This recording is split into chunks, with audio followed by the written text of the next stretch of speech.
Ma'am, we need to see your papers. My papers? I'm Navajo. My family has been on this land for thousands of years. That's not how immigration law works. Show proof of citizenship. This is Navajo land. You're the immigrants here. Step back from the vehicle. You're being detained.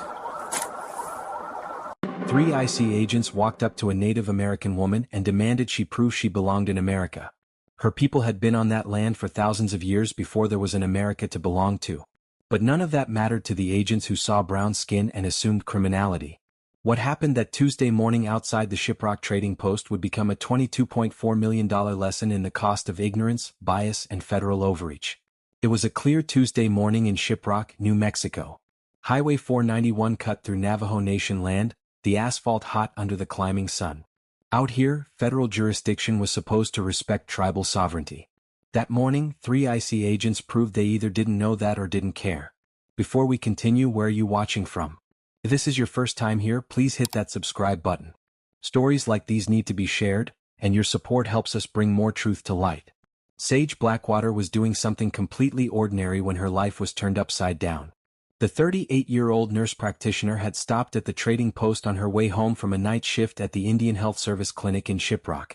She'd picked up milk, bread, some canned goods for her grandmother, and was loading the bags into the bed of her Ford F-150 when the black SUV with government plates pulled into the parking lot. Sage didn't think much of it at first. Federal vehicles weren't uncommon in this part of the Navajo Nation.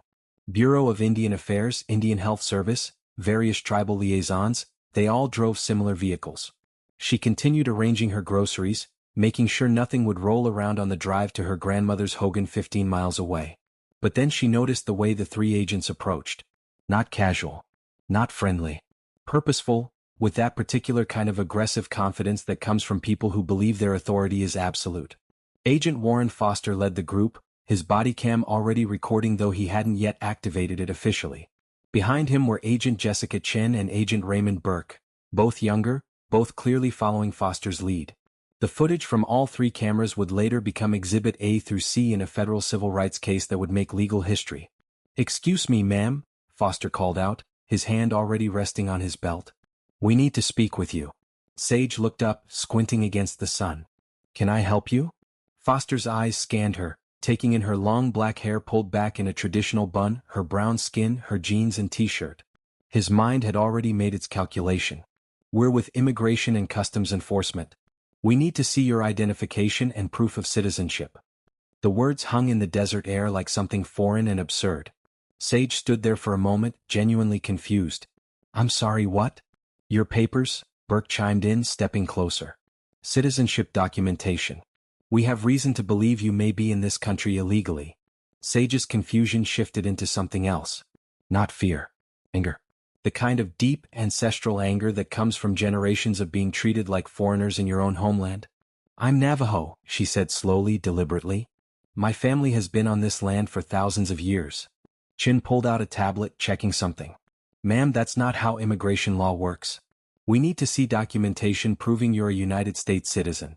"You're standing on the Navajo Nation," Sage said, her voice steady but hard. "This is sovereign tribal land. You have no jurisdiction here without tribal permission." Foster's expression hardened. He didn't like being challenged, especially not by someone he'd already decided was probably illegal.